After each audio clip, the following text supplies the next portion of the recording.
अस्सलाम वालेकुम students, welcome to Cab Education. अब हम करने जा रहे हैं नया टॉपिक और उसका नाम है जनरल। अच्छा, जनरल के ऊपर अगर हम बात करें तो इससे पहले हम इसके ऊपर बेसिक्स की बात करेंगे सबसे पहले, क्योंकि बेसिक्स बहुत इंपॉर्टेंट है। अच्छा, जनरल क्या है? हमारे पास कुछ ट्रांजैक्शंस होंगी, उनकी हमने क्या बनानी है, एंट्रीज। ठीक है। अच्छा, और जनरल जो है, जहाँ से हमारे क्वेश्चंस जो हैं वो आगे बढ़ते हैं, यानी कि क्वेश्चंस मज़ीद अगर हमें आगे सॉल्व करने हो तो हमें जनरल के थ्रू आगे जाना पड़ता है। फॉर एग्जांपल मैं आपको एक हिंट दूं, हम बनाते हैं सबसे पहले जनरल, जी फॉर जनरल और जनरल और G for general, J for general. इससे हम क्या बनाते हैं? इससे फिर हम बनाते हैं लेजर, LEDGER, लेजर। फिर उसके बाद हम क्या बनाते हैं? इससे हम फिर बनाते हैं ट्रायल बैलेंस, TB मतलब ट्रायल बैलेंस।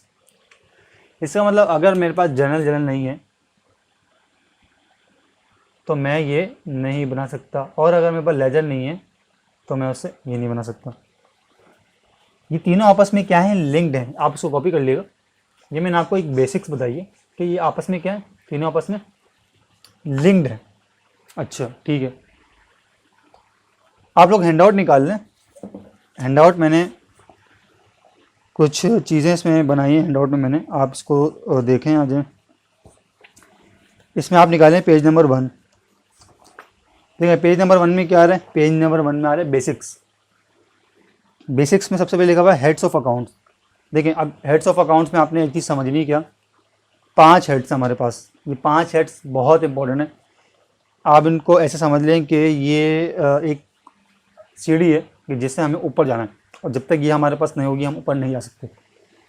अच्छा, सीढ़ी क्या है हमारे पास? हमारे पास 5 हेड्स हैं और उनके नाम क्या है? हमारे पास पहले का नाम है एसेट्स, दूसरा मेरे पास आ रहा है expenses, and third one is revenues, and fourth one liabilities, और लास्ट में हमारे पास कैपिटल आ रहा है। इसमें देखें आप, अगर हेड्स के बराबर में जो कॉलम है उसमें मैंने इंक्रीज़ और डिक्रीज़ लिखा है। ये इंक्रीज़ और डिक्रीज़ क्या है इसको समझते हैं। देखें एसेट्स जो है जब भी बढ़ेंगे, अब ये बढ़ना कम होना क्या है मैं आपको समझाता हूँ। पहले आप ज़रा थोड़ा सा ये समझिए कि ये जब भी बढ़ेगा तो मैंने इसको क्या करना है? इंक्रीज़ यानी कि होगा, तो मैंने इसको क्या लिखना है? मैंने इसको डेबिट में लिखना है। ठीक है, मैंने क्या लिखा हुआ है? मैंने लिखा हुआ है डेबिट, यानी कि इंक्रीज़ का मतलब जो आपके पास एरो ऊपर जा रहा है उसका मतलब इंक्रीज़ है। और आपने क्या करना है? जब भी एसेट्स बढ़ेंगे आपने इसको डेबिट में लिखना है। अब ये डेबिट क्या है? और इसके बराबर में देखिए जब भी एसेट्स कम होंगे तो हम क्या लिखेंगे? उसको क्रेडिट में। अब ये क्रेडिट क्या है, डेबिट क्या है? हमारा एक फॉर्मेट है, जनरल का हमारा एक फॉर्मेट है। उसमें हमारे पास, मैं आपको ऐसे छोटा सा बता देता हूँ, डेट होती है, पर्टिकुलर्स हैं, पोस्ट रेफरेंस है, डेबिट है और क्रेडिट है। ठीक है, ये मैंने आपको फॉर्मेट बना दिया, और यही फॉर्मेट अगर आप देखें तो आपके पास पेज नंबर 2 में ये फॉर्मेट आ रहा होगा जनरल का। ठीक है जी, पेज नंबर 2 पे अगर आप देखें तो आपके पास जनरल का फॉर्मेट आ रहा है, और मैंने क्या लिखा हुआ है कि date, particular, post reference, debit और क्रेडिट। अच्छा, अब ज़रा इसको हम देखें अगेन, तो डेबिट और क्रेडिट के 2 कदम आ रहे हैं आपके पास। इसका मतलब जब भी एसेट्स बढ़ेंगे तो हम इसको डेबिट में लिखेंगे, और जब वो कम हो जाएंगे तो क्रेडिट में लिखेंगे। अब ये बढ़ेंगे कैसे, कम कैसे होंगे, और ये क्या है, इसके ऊपर मजीद बात करते हैं। मैंने आपको अभी यहाँ पर डेबिट और क्रेडिट क्लियर किया है कि यहाँ पर डेबिट और क्रेडिट का मतलब क्या है। ठीक है, अच्छा उसके बाद अगर आप आ जाएं तो मैंने उसके बाद क्या लिखा है? मैंने उसके बाद डेफिनेशंस लिखी हैं।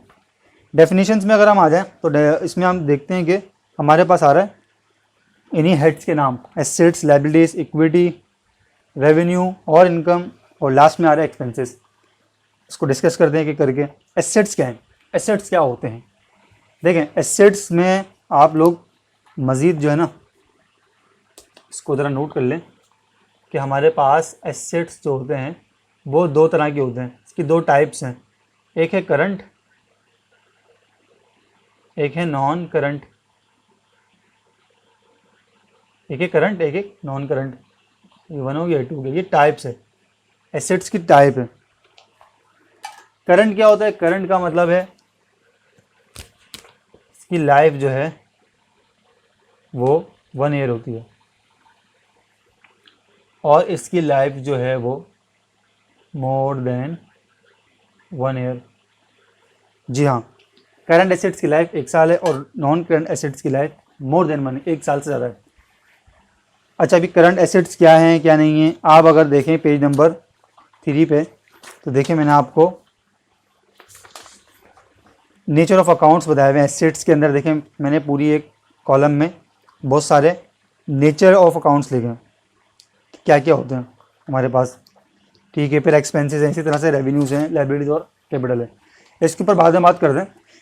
अब इधर आप एसेट्स पे आ जाए, पेज नंबर 1 पे यहाँ लिखा हुआ है एसेट्स क्या है? Tangible and intangible assets. अच्छा, टेंजिबल का मतलब जिसको हम देख सकें, टेंजिबल एसेट्स वो होते हैं जिसको हम फिजिकली देख सकें। फॉर एग्जाम्पल, बिल्डिंग को हम फिजिकली देख सकते हैं, जी बिल्कुल देख सकते हैं। क्या हम मशीनरी को देख सकते हैं? जी बिल्कुल। बिल्डिंग को हम देख सकते हैं? जी बिल्कुल। क्या हम ऑफिस फर्नीचर को या इक्विपमेंट कंप्यूटर वगैरह को हम देख सकते हैं? जी बिल्कुल, हम देख सकते हैं। हर वो एसेट, हर वो आइटम जिसको हम फिजिकली देख सकते हैं वो हमारे एसेट्स हैं। सिर्फ ये ज़रूरी नहीं है हम देख सकते हैं, उसको हमने ओन भी किया हो, यानी कि वो हमें ख़रीदा हो, हमारी अपनी ज़ाती मलकियत हो, अपनी हमारी ओनरशिप हो उसके ऊपर। सही है, हमारे रिसोर्सेस हों और हमने उसको ओन किया हो। यानी कि यहाँ पर क्या लिखा हुआ है? Tangible and intangible. अच्छा, पहले इंटेंजिबल भी समझ लें। इंटेंजिबल क्या होता है? हमारे पास वो एसेट्स जिसको हम देख नहीं सकते। सॉफ्टवेयर को हम देख नहीं सकते। सॉफ्टवेयर मतलब एक कंप्यूटर के अंदर डाउनलोड हुआ होता है, उसको हम फिजिकली अपने सामने पड़ा हुआ देख नहीं सकते। इसी तरह से पेटेंट है, कॉपीराइट है। इसके अलावा हमारे पास गुडविल जो होती है, हम उसको देख नहीं सकते। इस तरह की चीज़ें जो हैं ये एज अ ओनरशिप के लिए यूज़ तो होती हैं लेकिन फिजिकली एग्जिस्ट नहीं करती। ठीक है। अच्छा, कॉपीराइट आपको पता होगा। फॉर एग्जांपल, किसी ने डोमेन खरीद लिया, नाम अपना जो है वो रजिस्टर्ड करवा दिया, तो उसका वो राइट हो गया कि अब उसके नाम को कोई यूज़ नहीं कर सकता। अब वो भी फिजिकली एग्जिस्ट नहीं करता, तो ये हमारा इंटेंजिबल में है।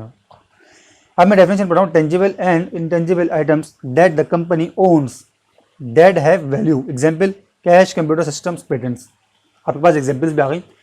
इंटेंजिबल मैंने आपको समझा दिया और टेंजिबल भी आपको समझा दिया। और मज़े की बात इसमें जो समझने वाली जो इंपॉर्टेंट पॉइंट है वो क्या है? वो ये है कि ये आपकी ओनरशिप होती है, यानी कि ज़ाती मेरा हो। अच्छा, मैंने किसी से लिया हो, क्या वो मेरा एसेट है? नहीं, वो आपकी लायबिलिटी है, क्योंकि आपको वापस करना है, आपका नहीं है। जो मैंने लिया हुआ है, क्या वो मेरा है? जी बिल्कुल, वो आपका एसेट है, आपने लिया हो। आई होप आपको एसेट्स क्लियर है। लायबिलिटीज़ के ऊपर आ जाते हैं। मनी डेट द कंपनी ओस टू अदर्स। एग्जाम्पल, मोर्टगेजेस और व्हीकल्स लोन्स। ठीक है। मनी डेट द कंपनी ओस, हमने पैसा या इसके अलावा कोई भी चीज़ हमने ली हुई हो जो हमारी अपनी ना हो, हमने ओ की हुई हो, लोगों से ली हुई हो। जैसे कि एग्जाम्पल बताइए आपको, मोर्टगेजेस। मोर्टगेजेस का मतलब क्या होता है? गिरवी रखवा जाती है जब कोई चीज़, तो किसी की चीज़ अगर मैंने ली हुई है, किसी ने मेरे पास उसको ऐसा मोर्टगेज करवाई हुई है, रखवाई हुई है, तो मैंने उसको वापस करनी है। कल को वो जब मुझे लोन वापस कर देगा, पैसे वापस कर देगा, मैं उसको वापस कर दूंगा उसकी चीज़। Vehicle loan. अच्छा, यहाँ पर व्हीकल लोन का मतलब क्या है? मैंने लोन बैंक से लिया हुआ है, अब मुझे उसको वापस करना है उस बैंक को लोन, तो ये मेरी क्या है? लायबिलिटी है। यानी कि वो पैसा जो आपका अपना ना हो, आपने लिया हो कुछ टाइम के लिए अपने बिजनेस पर्पज़ के लिए यूज़ करने के लिए, तो आपको वापस करना है। जब तक आपने वापस नहीं करना, आपकी क्या है? लायबिलिटी है। ठीक है, लायबिलिटीज आपको क्लियर हो गई होगी। Equity, that portion of total assets that the owners or stockholders of the company fully own he paid for outright। Equity पे आ जाएं। सबसे पहले यहाँ पे लिखे हैं कि ओनर्स। ओनर्स तो मैंने आपको बता दिया कि जो मालिक है, या मालिक के अलावा जिसने इन्वेस्टमेंट की हुई है। फॉर एग्जाम्पल, 5 लोगों ने एक बिजनेस में इन्वेस्टमेंट की हुई है, तो वो 5 लोग कौन है? ओनर्स हैं। यहाँ पर लिखा हुआ ओनर्स और स्टॉक होल्डर्स। स्टॉक होल्डर्स कौन होते हैं? स्टॉक होल्डर्स का मतलब ये है कि उसका स्टेक होता है, उसका राइट होता है, उसका ओनरशिप होती है उस बिजनेस में। फॉर एग्जांपल, मैंने ABC कंपनी है, वहाँ पर मैंने शेयर्स लिए हुए, मैंने उस कंपनी के अगर 1 लाख शेयर है तो मैंने 10,000 शेयर्स लिए हुए हैं। तो यहाँ पर मैं कौन हूँ, मैं स्टॉक होल्डर हूँ, यानी कि मैंने जो स्टॉक है यानी कि जो शेयर्स हैं उसको मैंने ख़रीदा हुआ है। तो यहाँ मेरा राइट है मैंने, यानी कि मेरा 100% में से 10% मेरा राइट है कि मैं उस बिजनेस के डिसीजन वगैरह में बात कर सकता हूँ, मैं बोल सकता हूँ। तो स्टॉक होल्डर्स हो, ओनर्स हो, और debt portion of the total assets, वो जो एसेट्स हैं, फॉर एग्जांपल मैंने इन्वेस्टमेंट की होगी, इन्वेस्टमेंट से क्या हुआ होगा, मैंने फॉर एग्जांपल कैश इन्वेस्ट किया, मेरे कैश से उन्होंने क्या किया होगा, उन्होंने मज़ीद आगे परचेजिंग करी होगी, एसेट्स लिए होंगे। तो इसका मतलब ये हुआ कि एसेट्स तो बड़े होंगे लेकिन साथ में मेरा कैपिटल भी बड़ा होगा, यानी कि उस बिज़नेस का कैपिटल भी बड़ा होगा। तो मेरा उन एसेट्स पर राइट है। कल को मेरी अपनी इन्वेस्टमेंट अगर वापस चाहिए हो तो मुझे मिलनी चाहिए, जी बिल्कुल मिलनी चाहिए। अब मुझे अगर वो नहीं देंगे तो क्या करेंगे, उनसे एसेट्स बिकवाने पड़ेंगे। ये मैं आपको बात कर रहा हूँ पार्टनरशिप बिजनेस वगैरह की। लिमिटेड कंपनीज में ऐसा नहीं होता, वहाँ का मामला थोड़ा डिफरेंट है।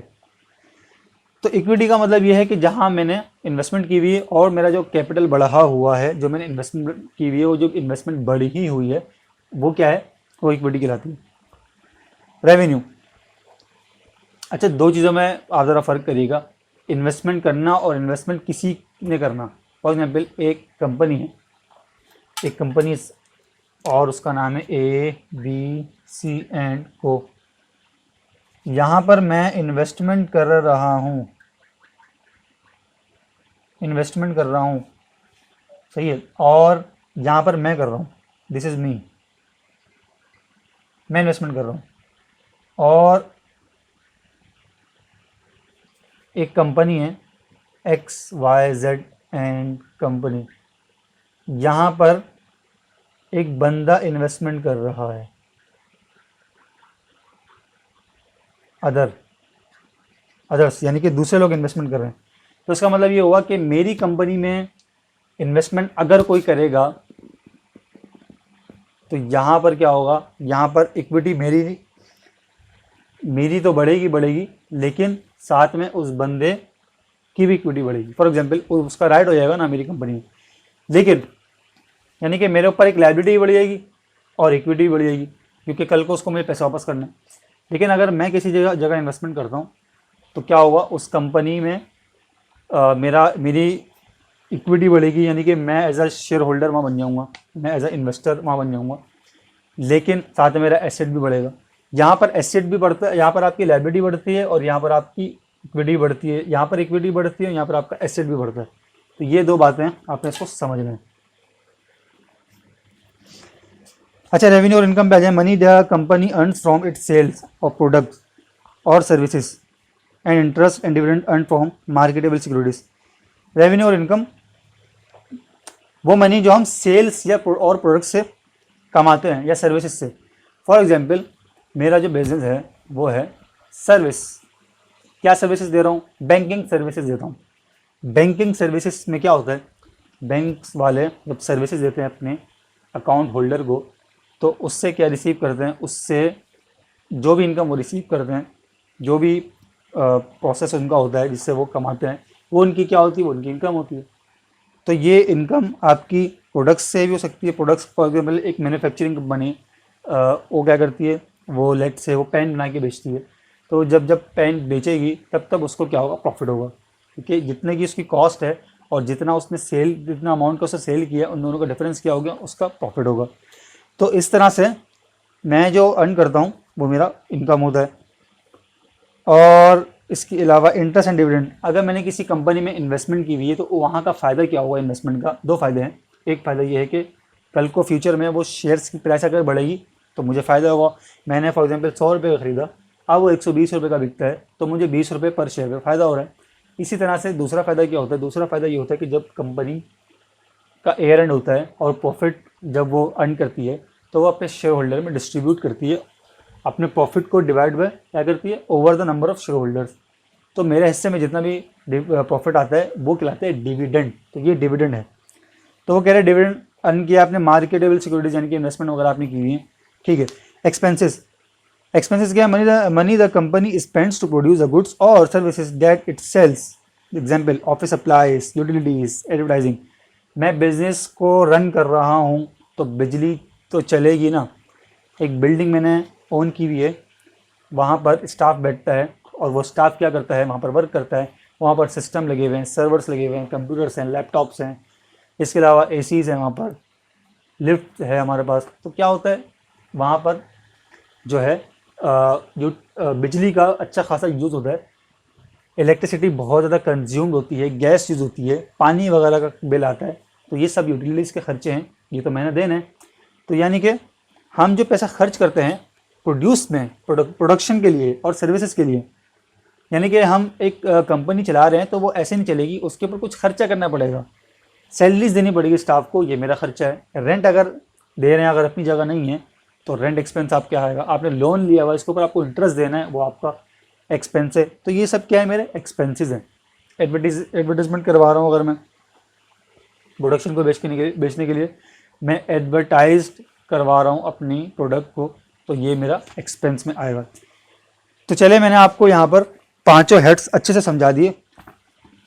उसके बाद आ जाए आप पेज नंबर 3 पे। तो यहाँ पर देखें आपके पास आ रहे हैं nature of accounts. Nature of accounts में आप देखें तो मैंने एसेट्स लिखा हुआ है, एक्सपेंसेस लिखे हुए हैं, रेवेन्यूज लिखे हुए हैं, लायबिलिटीज लिखी हुई हैं और कैपिटल लिखा हुआ है। चलें एक एक करके पढ़ते हैं। एसेट्स क्या होते हैं, कैश। अब करंट नॉन करंट के ऊपर हम नहीं जा रहे, सही है, मैं आपको फिर अभी इतना बता रहा हूँ कि ये एसेट्स हैं।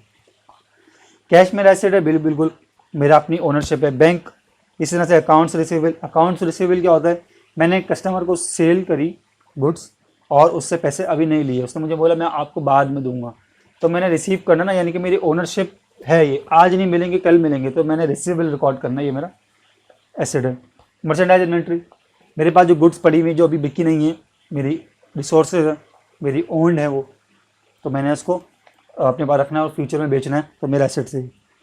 ऑफिस सप्लाइज, स्टेशनरी वगैरह, कैलकुलेटर्स, जो रिम्स वगैरह होते हैं, तो ये मेरे किस में आएगा, ऑफिस सप्लाइज में आएगा। प्रीपेड, मैंने एक्सपेंस एडवांस में पे कर दिया, मुझे पे करना था अक्टूबर का, मैंने पे कर दिया अक्टूबर के साथ नवंबर और दिसंबर, जी मेरा क्या है, एडवांस एक्सपेंस है। तो प्रीपेड क्या होगा, आगे के 2 महीने का, एक तो नवंबर और एक दिसंबर। इसी तरह से मेरे पास बिल्स रिसीवेबल आ रहा है, मैंने कोई बिल्स रिसीव अभी उसका पैसा रिसीव करना है, ठीक है, यानी कि मैंने कोई बिल्स वगैरह लोगों को दिए हुए हैं, उसके पैसे मैंने रिसीव कर, तो मेरा बिल्स रिसीवेबल है। नोट्स रिसीवेबल, इसी तरह से मैंने लोगों ने मुझे प्रॉमिस किया हुआ है कि हम आपको पैसे दे देंगे, तो मैंने कोई उनको सर्विसेज दी हुई है, तो ये मेरा नोट्स रिसीवेबल में आएगा। इन्वेस्टमेंट्स, मैंने इन्वेस्टमेंट कहीं की हुई है, तो मैं कल को चाहूँ तो अपनी इन्वेस्टमेंट को वापस सेल कर सकता हूँ, और ये मेरी इन्वेस्टमेंट मेरा अपनी ज़ाती ओनरशिप है, तो ये मेरा एसेट है। लैंड, मैंने ज़मीन खरीदी हुई अपनी। फर्नीचर, मैंने अपना फर्नीचर एक लिया हुआ है। मशीन, मैंने प्रोडक्शन के लिए मशीन खरीदी हुई है, मेरी एसेट है। इक्विपमेंट है, इक्विपमेंट कंप्यूटर्स वगैरह, लैपटॉप्स। बिल्डिंग जिसमें स्टाफ बैठता है, ये भी मेरा एसेट है। व्हीकल, गाड़ियाँ वगैरह, फिक्सचर्स, जो रैक्स वगैरह होते हैं। इसी तरह से प्लांट भी मतलब मशीनरी में आता है। आपके पास प्रोजेक्ट है, एक बड़ा प्लांट है जहाँ पे आप प्रोडक्शन करते हैं। ये सब क्या है, मेरे एसेट्स हैं।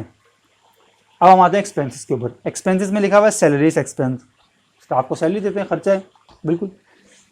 स्टाफ क्या करता है हमारे लिए, हमें सर्विसेज देता है, हम उनको पैसे देते हैं, उनकी इनकम है, हमारे लिए एक्सपेंस है। रेंट एक्सपेंस, जगह आपको बताया मैंने हमारी अपनी नहीं है, किराए पे ली हुई है, इसमें रेंट एक्सपेंस हो गया।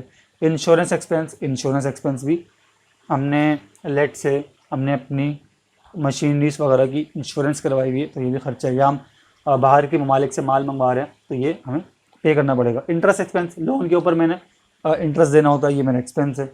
एडवर्टाइजिंग एक्सपेंस, मैंने आपको बताया कि मैं अभी प्रोडक्शन की एडवर्टीजमेंट करवाता हूँ, तो ये मेरा खर्चा है। इसी तरह से परचेजेस, मैंने जो माल ख़रीदा जब तक वो नहीं बिकेगा, वो मेरा एक्सपेंस है। वेजेस एक्सपेंस, वेजेस और सैलरीज में क्या फ़र्क है, सैलरीज मंथली होती हैं, wages yearly, daily, weekly, quarterly, इस तरह से होती हैं।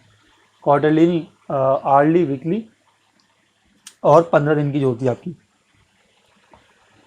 डेप्रिसिएशन एक्सपेंस, ये क्या है, ये मैं आपको आगे आगे बताऊंगा, लेकिन आपने इसको क्या करना है, एक्सपेंस में लेना है। बैड एक्सपेंस भी क्या है आपको मैं बताऊंगा, लेकिन थोड़ा सा बता दूं कि जो मुझे कस्टमर्स के ऊपर डाउट है कि मुझे इतना % पैसा नहीं मिलेगा। फॉर एग्जाम्पल मेरे 100 कस्टमर है, मुझे उन 2% कस्टमर पे डाउट है कि मुझे नहीं देंगे पैसा, तो ये मेरा 2% क्या है, मुझे एक्सपेंस में दिखाना पड़ेगा उतना अमाउंट को। कैश शॉर्ट हमारा एक्सपेंस है,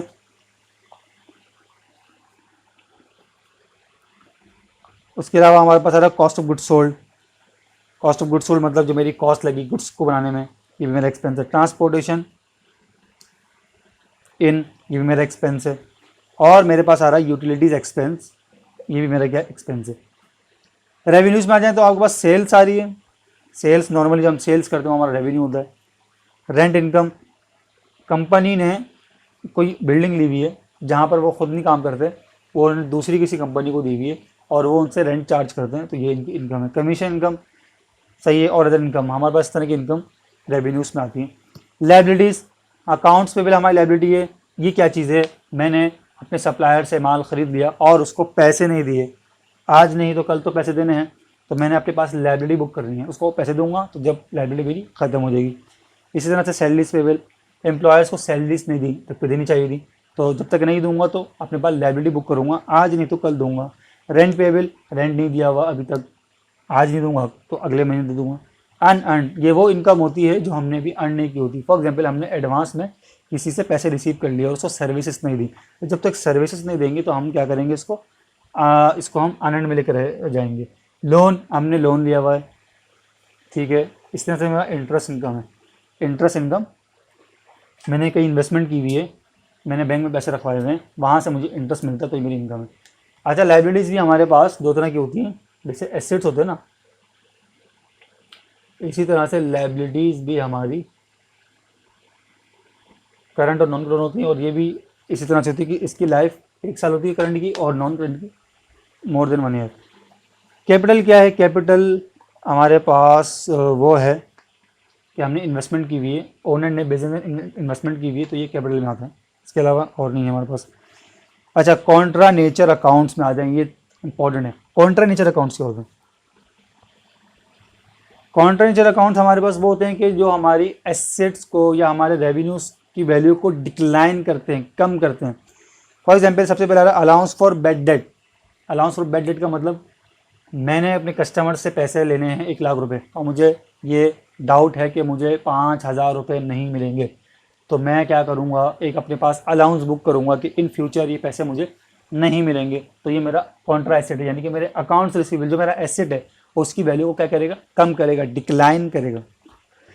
इसी तरह से अलाउंस फॉर डेप्रिसिएशन, ये क्या होता है, फर्नीचर जो होता है हमारा, या हमारे पास नॉन करंट एसेट जो भी होते हैं जिनकी लाइफ 1 साल से ज़्यादा है, उसकी वैल्यू डिक्लाइन कैसे होती है, फॉर द ईयर, वो जब यूज़ होगी, वो जब एसेट यूज़ होगा तो क्या होगा, उसकी वैल्यू ख़त्म होती जाएगी, कम होती जाएगी, वो उसकी लाइफ ख़त्म होती जाएगी। इसी तरह से हम हर साल उसकी वैल्यू को क्या करेंगे, कम करते जाएंगे, ताकि इन फ्यूचर जब हम 10 साल में पहुँचे या 20 साल में पहुँचे तो उसकी वैल्यू हमने एस्टिमेट की हुई हो और उसका सारा एक्सपेंस हमने बैड डेट में दिखा दिया हो।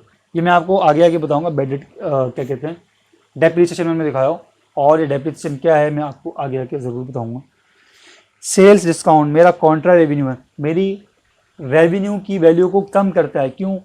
क्योंकि जब मैंने किसी को सेल्स करी उसने मुझसे डिस्काउंट मांगा। अब फॉर एग्जांपल मैंने उसको 1000 रुपये उससे लेने थे, उसने डिस्काउंट मांग लिया 100 रुपये का, अब मैंने उससे 900 रुपये लेने हैं, तो मेरे 100 रुपये क्या है, मेरी रेवेन्यू की वैल्यू को कम कर रहा है। 1000 से 900 पे आ गया, 100 रुपये क्या है, कॉन्ट्रा नेचर है, और ये कॉन्ट्रा रेवेन्यू कहलाएगा, सेल्स डिस्काउंट। इसी तरह से परचेज डिस्काउंट क्या है, ये मेरा कॉन्ट्रा एक्सपेंस है। कॉन्ट्रा एक्सपेंस क्यों है? क्योंकि मैंने जो परचेज करी थी, फॉर एग्जाम्पल मैंने 50,000 रुपये की परचेज़ करी थी, अब मैंने उसमें से डिस्काउंट रिसीव किया है, मैंने अपने सप्लायर को बोला भाई मुझे आप डिस्काउंट दें, मैं आपको पैसे दे देता हूँ, तो फॉर एग्जाम्पल 50,000 की जगह मैंने उसको 48,000 दिए, अब ये 2,000 मैंने उसको कम दिए, तो ये मेरा एक्सपेंस को कम कर रहा है। कॉन्ट्रा का मतलब कम करना, भले वो एसेट हो, भले वो रेवेन्यू हो, भले वो आपकी इनकम हो, कॉन्ट्रा जब भी आएगा समझो आप उसकी वैल्यू को क्या करेगा, उस नेचर की वैल्यू को कम करेगा।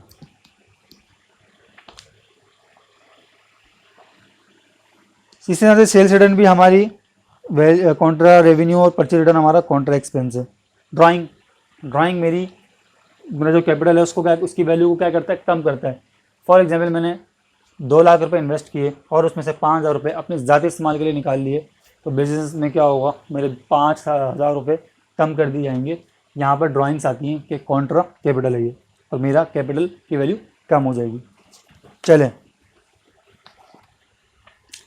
ये तो हमारी हो गई कंप्लीट एंट्रीज, कंप्लीट हमारी एक बेसिक्स हो गई। अच्छा ठीक है, आई होप आपको ये बेसिक्स समझ में आई है।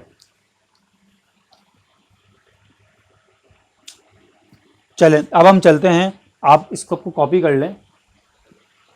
इसके बाद हम जो नेक्स्ट हमारी वीडियो है उस पर हम मज़ीद बेसिक्स के ऊपर बात करेंगे। चलें अब चलते हैं नेक्स्ट वीडियो की तरफ। Thank you.